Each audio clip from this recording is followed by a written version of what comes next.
Hey y'all, welcome back to another video and happy 2024. It is a new year. This is the first video of the year and I'm coming through with a banger, okay? Shout out to everybody who showed so much love on the Calm Era Guide for 2024, how to live your most calm and intentional and mindful lifestyle. If you haven't already seen that video, make sure you back out of this and go see that first because I'm dropping some gems. But shout out to everybody who loved the content, who loved the topics and all the points and just loved how I sat down and really gave y'all value. The comments were so meaningful to me and I'm so grateful for all of you. So this year, my goal is to intentionally put out more sit down, chit chat, talky talk, kind of girl talk / life coach talk type style videos, plus the vlogs and plus Wealthy Woman Diaries. I ended the year with the Wealthy Woman Diary video and y'all loved it. I'm doing it more voiceover style, so you're basically getting the visual of a vlog, keeping up with what I'm doing, but you're also getting value by me speaking about real life topics and things that you can apply if it fits to your life, and take what you need, leave the rest as always. But anyway, today is girl talk, okay? So let's get into the girl talk. Now, some of the questions that I got, so by the way, if you're not already following me on Instagram, please head over there and make sure you hit the follow button because I keep up more on a daily with Instagram stories, and then plugging like links for self-care items, links for home decor, links for all the things that feel good and cozy. And I'm always looking for feedback and just nurturing the community, loving on my girls, okay? So right before the new year ended, I had a question sticker posted and the question sticker said, let's close out the year together by doing a little Q&A. If you could pick one topic and make it very specific, what would you like my insight / advice on? And baby, the girls came with the questions, okay? The girls not only came with the questions, but they came with some fire topics that I think so many of us can relate to. So without further ado, let's jump into it. What I will say is so many of us, and this is the first topic area I'm gonna cover. So many of us are overthinking. So many of us are struggling with overthinking. Let me just read to you some of the overthinking stickers that I got back. So someone said, just general overthinking. Hi Jade, any tips for overthinking? Somebody else overthinking, somebody else overthinking. Overthinking, it's crippling and fear-based. Everyone I talk to says the same thing. Sleep is lost because of overthinking.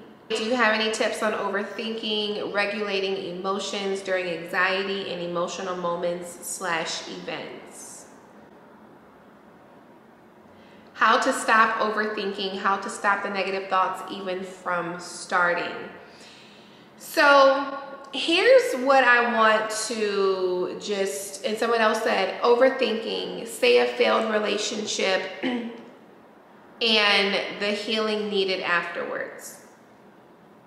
Okay, anxiety and overthinking. How do you overcome / prevent it, especially overthinking? So many of us are struggling with overthinking. We have thoughts that just come, okay?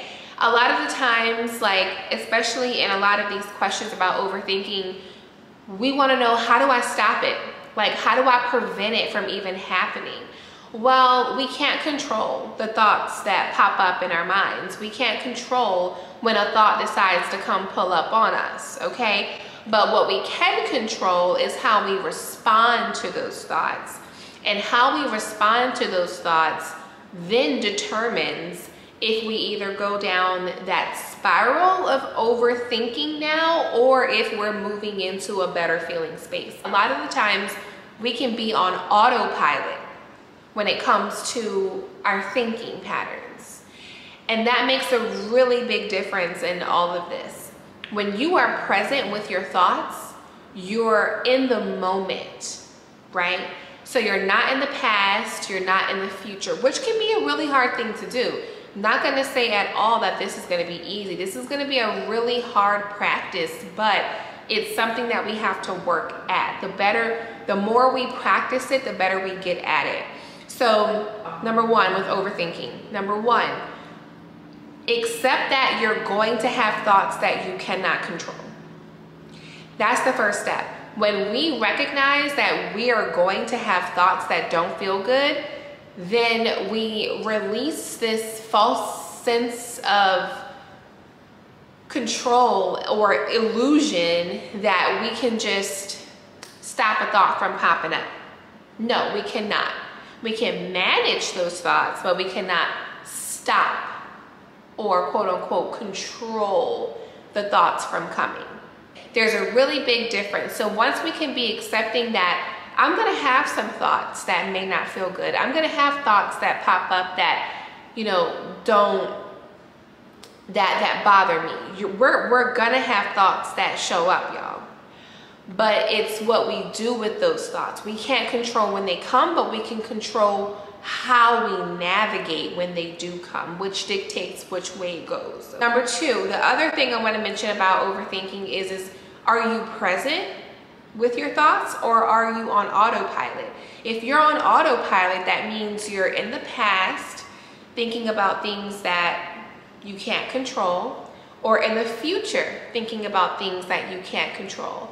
And those are two areas that we never have control over. I don't have control over what already happened. Let's go back to my job example. Let's say I'm overthinking and stressed about a job decision that I have to make. Well, if I keep replaying the past and I keep jumping far into the future, I'm going to be trapped, which is only going to cause me a spiral because I can't go back and change what happened in the past. So that's done, and I can't jump into the future to know what's going to happen. I can predict, I can make goals, I can even learn from my past, but I can't do anything about that. So number two, decide and recognize, am I on autopilot? And if so, how can I become present with my thoughts? That's where we want to be. So, okay, boom, I was on autopilot. I was in the past and I was in the future. So now that I'm in the present, really just start calling out things, like calling out the moment. What am I thinking right now? Do a quick little check. What am I thinking about? What am I feeling? What am I doing? And then when you really check in with yourself like that, you put yourself in such a present state of mind that you'll begin to notice that those thoughts are probably still disturbing, but you don't go down that rabbit hole. You don't go down that spiral. You have nothing to feed those thoughts with, okay? I've done this so many times before where maybe I have a trip planned or I have a really big event coming up and I'm overthinking about all the details. Well, number one, I'm going to have thoughts that pop up. I can't control it. Number two, am I present or am I on autopilot? Because if I'm on autopilot, I'm going to be in a spiral that just keeps on spiraling. But if I'm present, I'm able to say to myself, okay, you know what? The event isn't here yet. I can't predict. I can't predict the future and know what's going to happen. Oh, I didn't call to make the arrangements yesterday, but what can I do right now about this? What can I do right now? How do I feel right now about this? What am I doing right now? Am I overthinking? Am I overanalyzing? Am I being overbearing? Am I trying to control too much? That is what we can control. And I think a lot of the times we miss out on the opportunity to get so present with ourselves to be able to check in. And this may not be what y'all want to hear, but this is really the meat and potatoes right here, okay? When we are overthinking, I think we just want this quick fix to say, hey, do this and we're gonna stop overthinking. That's not the case. There's layers to it, okay? When you think about when you get in that downward spiral, think about when it starts to how it transitions, and then over time, it evolves into something way bigger. And then another thing that I like to do is when it comes to overthinking is I like to challenge my thoughts. So what I mean by challenging those thoughts is really being able to identify, is this really happening? Or is this what I think is happening? Did that really occur, or is that how I'm interpreting it? Is that what she said, or is that how I'm digesting it? Is what happened what really happened? Because a lot of the times we're telling ourselves a story of what happened. We're replaying it. And then it may not even necessarily be what we feel it is, because sometimes our emotions can show up a lot larger than what actually happened. Primary emotion, so whatever it is that you're overthinking about, there's an emotion attached to it. You are primarily feeling something here, but here's where overthinking happens. Because you are primarily feeling this emotion, you're now going to have a secondary reaction. So now you're having a reaction to that primary emotion, okay? And so that's where we get hung up at, is the secondary reaction. I'm now having a reaction to how that made me feel. So because I'm having this large of a reaction, I'm probably overemphasizing things. I'm probably catastrophizing things. I'm probably, doing the what if thinking. Clear, y'all, about what's happening. And we can only do that if we are present, okay? So am I present or am I on autopilot? Boom, I was on autopilot, cool. Okay, let's get back to being present. If I'm present, what am I actually doing right now? What am I feeling right now? Is this in alignment with what actually happened? Wait, hold on, pause. What actually happened, okay? Am I reacting or responding to what happened, or am I reacting or responding to how I feel? Those are two totally different things. So all of this ties into overthinking, because we can have a thought. A thought is just a thought. It's what we do with that thought. Which brings me to my last point. Thoughts are just what they say they are, y'all. They're just thoughts. We have a countless amounts of thoughts that run through our brain all the time. But there's an emotional reaction from things that either trigger us, that bother us, that make us feel fear, that make us feel anxious, that we actually no longer are accepting of that thought as just a thought. And then now sometimes we're treating that thought like it's a fact, just primarily based on how we're feeling. So if I have a friend, one of my girlfriends, and I notice she's been acting kind of funny, and I think that she might be upset with me. I'm not really sure. So now I'm thinking that she's upset with me. And now I'm having this emotional reaction, like she's not really answering the phone. Something else is probably going on that she's not telling me about. What did I do? So now I'm having this internal reaction. And because I'm having this reaction, now, therefore, in my mind, I've just now made up she is mad at me. I may not have said it out loud, but my thought process is now, oh, I think she's mad at me. Yes, she is mad at me. So now I'm operating like she's mad at me. So let's say I run into her at a party, or I run into her at dinner, or I come across, so she sends me a message on Instagram or something like that. I'm now acting funny with her because I think that she's mad at me. When really, here's another point. It could be something totally different. So because of my emotion, do y'all see the common denominator here? The common denominator of overthinking is our emotional reaction.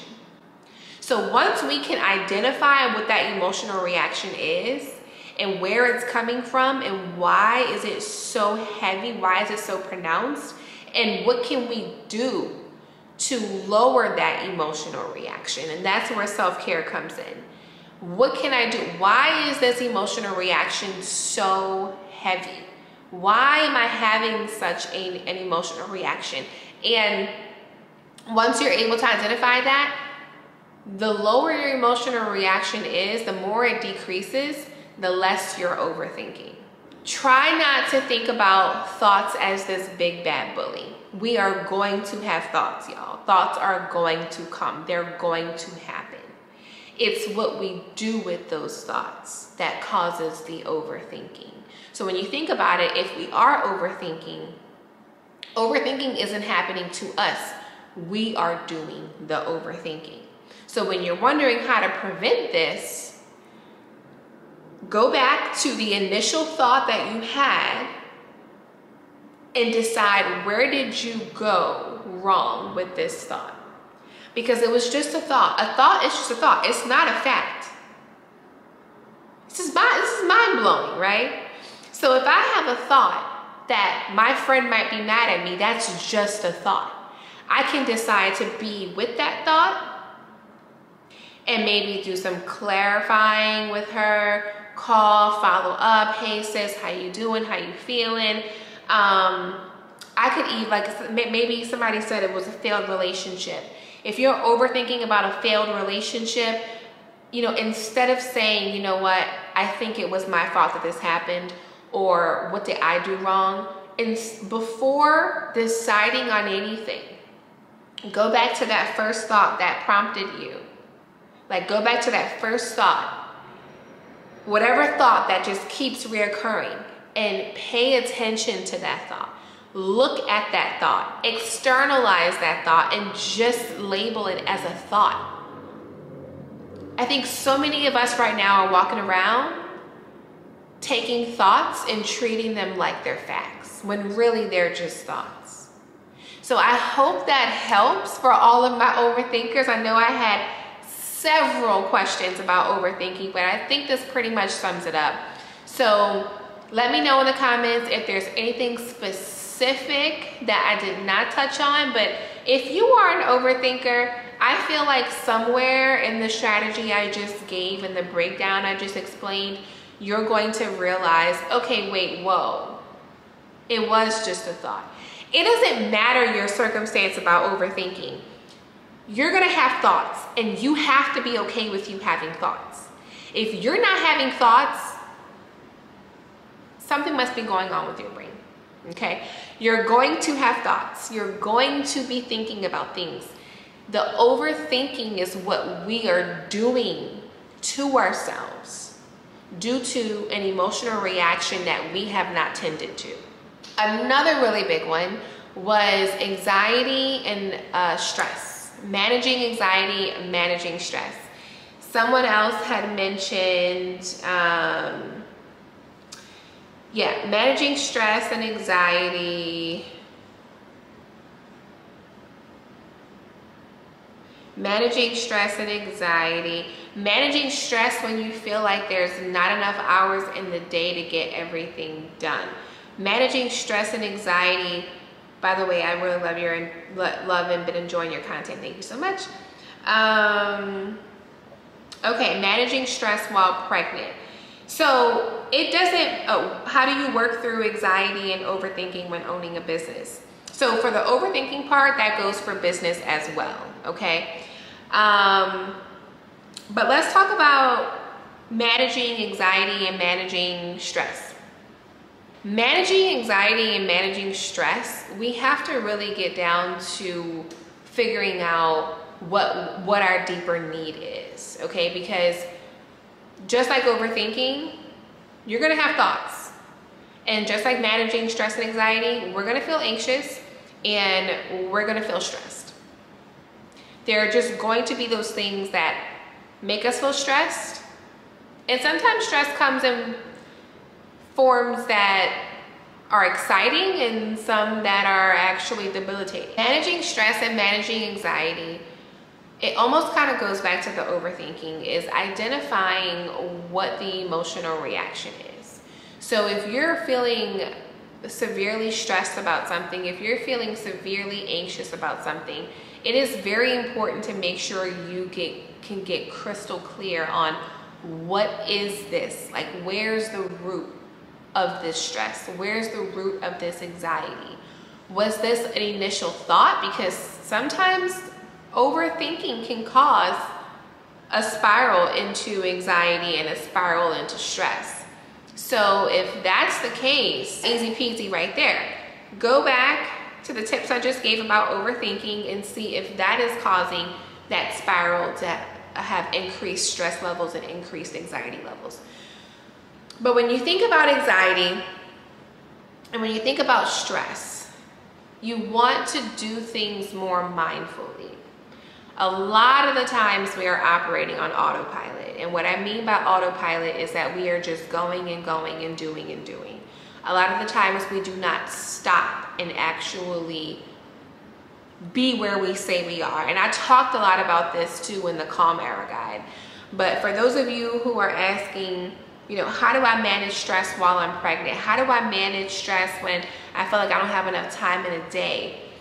When you think about it, when you're feeling stressed, what is your primary focal point?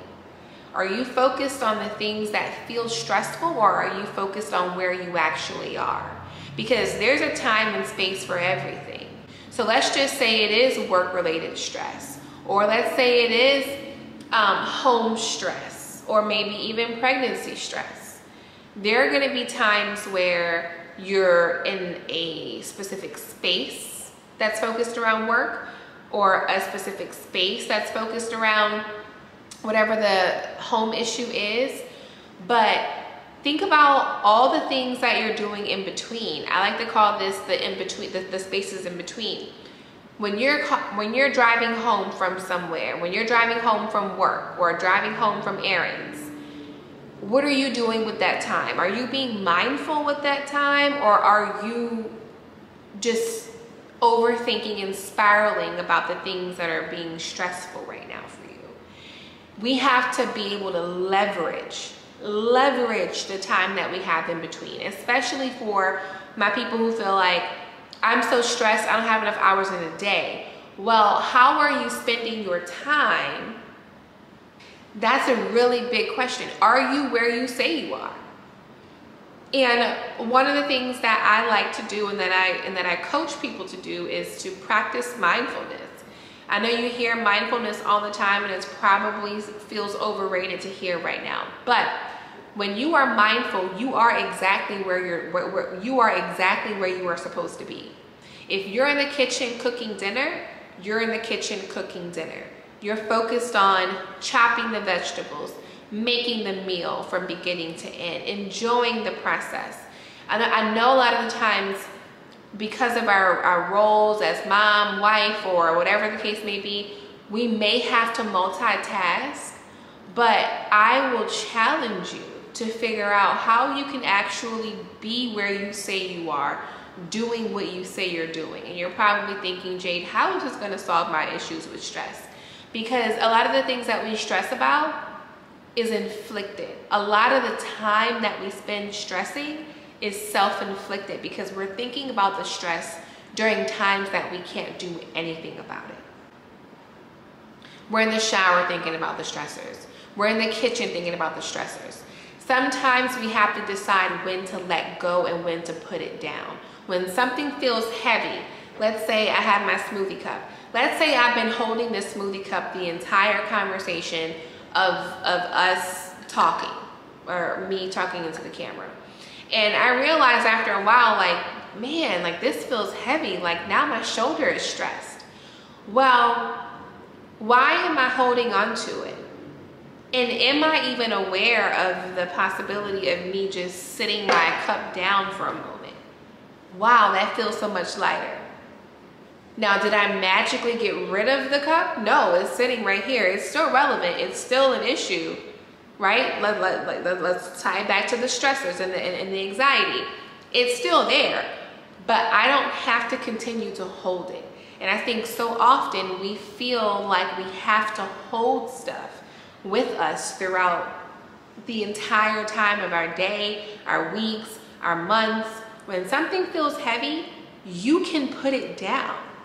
And just because we put it down doesn't mean that we're giving up. It doesn't mean that we are ignoring it, avoiding it. It just means that I care about myself so much right now that I can be present enough to understand that I can and I should, I deserve to put this down for a moment to get some relief. Because now that I got some relief, I can relax. I can take care of myself. So when it is time for me to drink again, I don't feel as stressed. I can reapproach it from a more refreshed place. So if you're having issues with stress and you're looking for ways to manage stress and manage anxiety, which are the same things, in my opinion, just in my opinion, stress and anxiety are all emotions.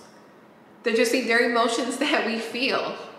And going back to the emotional reaction, we have to get clear on the reaction to even be able to identify what we need. So if you saw the Calm Era Guide, one thing I mentioned about self-care was don't just go into self-care blindly. Really get clear, like identify, what do I need in order to care for myself? Well, sis, what do you need in order to manage your stress? Where's your stress coming from? Where's your primary stress coming from? Write it down. Then think about all the things that you actually can control about that stress. And then think about the opportunities where you can actually put it down and that it would benefit you to put it down to be able to reboot. I think like I couldn't put my stress down and focus on feeling good and being in the moment, because if I let it go, then I'm not validating that it's that big of a deal. So if something happened to me at work or in a relationship and it was very emotionally charged, like I feel so charged because of that emotionally, it was so stressful, if I put it down, it doesn't mean as much anymore. Or I'm letting that person get away with it. I'm validating the wrongdoing. I'm validating how shit really hit the fan. No. You're not validating anything. Your feelings are your feelings regardless. What happened and how it made you feel is already true. So there's no need to have to prove anything to you or to anybody else. How you feel is how you feel. So I want you to hold on to that if that helps. If you were done wrong by in a relationship and you are having a hard time putting it down because, oh, he was wrong, she was wrong, your feelings are valid without anything else. So if you're holding on to the resentment, to the hurt, the betrayal, if you're holding on to it and it's feeling heavy, sis, put it down. And what does it look like, Jade, to put it down? Well, to put it down looks like when the weekend comes by and my girls ask me to go to dinner, I can go to dinner and really enjoy my time with them. I can be present with them. I don't have to be, spiraling about what happened, even at my dinner. I don't have to allow the way I was treated in that relationship to dictate how I treat myself in this moment. I'm so grateful for my girls. I'm grateful for this dinner. I'm grateful to have good food. I'm blessed to be able to go out financially and afford a nice meal. I'm blessed to be able to put on some nice clothes and go out and have a good time. That's when you put it down. And just because you put it down to be able to go out and live life and enjoy and do the things doesn't mean that you are validating what has happened to you if it was wrong. It just means that you're deserving. You're showing yourself. You're showing up for yourself, matter of fact. Okay? So managing stress and managing anxiety is just like self-care, just like overthinking. You want to get down to the need. What is the need? And before the need, where is it coming from? Where's the primary source of stress? And what can you control about it versus what you cannot control about it? And then what do you need in order to decompress from that emotional response? What do you need? And how can you be more of where you say you are in the moment, doing what you say you're doing, rather than replaying these events and thoughts and feelings over and over when you know the past is gone, there's nothing you can do about it, and the future's not here, so you can't predict the future. You can just be where you are. That's the most powerful, that's literally the most powerful place to be in, is to be in the now. If you are in the now, you're probably not overthinking, you're probably not stressed, you're probably not feeling anxious. That's half the battle there. Try to just very gently, softly, respectfully take stock on where you are, what you're doing, how you're feeling, and determine if you're on autopilot. And if you are on autopilot, what steps do you need to take to be able to get into a present space? Next question, how to embrace your current situation even when you don't like it? How do you embrace your current situation when you don't like it? There are going to be things that we don't like about our situation. And that's on that. There are going to be things that we do not like. But what does that mean? Because I don't like this about my situation, what does that mean?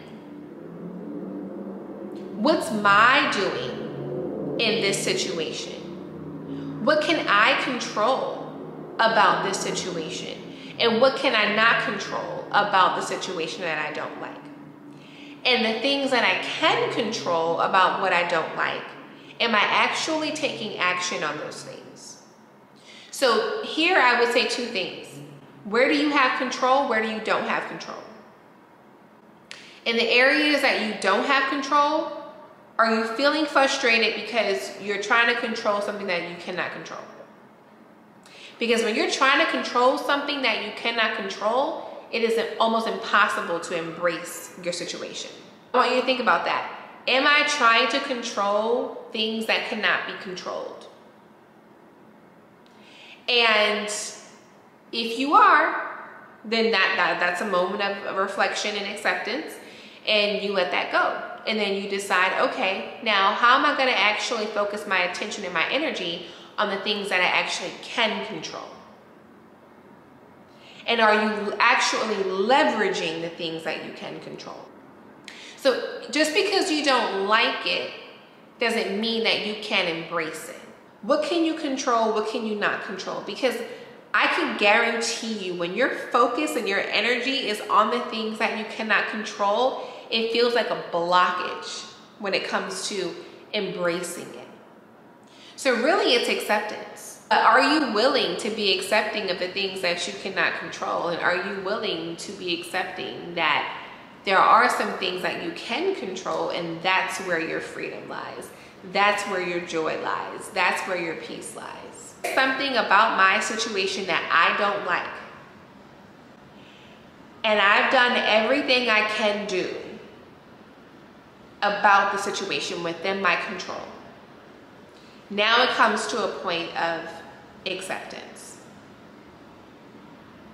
And acceptance is key. When I'm not accepting of something,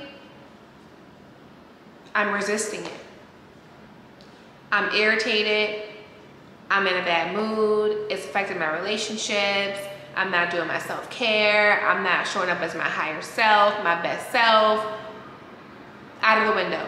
But when there's something about my situation that I don't like, and I know I've done everything I could do, and I'm actually accepting of it, knowing, keeping in mind, just because I'm accepting something doesn't mean that I am validating it. It doesn't mean that I like it. It doesn't mean that I want it to be that. It's just simply I'm accepting what I cannot control. And then you focus your energy on doing things that you can control. A lot of this is internal, and when you think about it, it really comes down to, it's about what you can versus what you can't control. And either you're in a state of acceptance or you're in a state of resistance. Think about the situation. If I know what's done is done, if I know that I can't change my circumstance, I can't change this person, I can't change the result of what happened.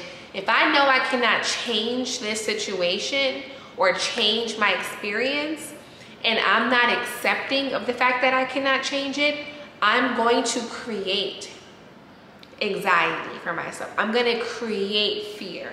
I'm going to create all of these other emotions that align with that resistance. When you are accepting of something, I think that so often feels like I got to be okay with it. No. Just because you're accepting of something doesn't mean that you're okay with it. It just means what it is. I am accepting that I cannot control this. And that is a part of surrender. And when you surrender in that way, now you're able to turn the corner and focus on things you actually can control. Well, I can't control this. I'm accepting of that. Surrender.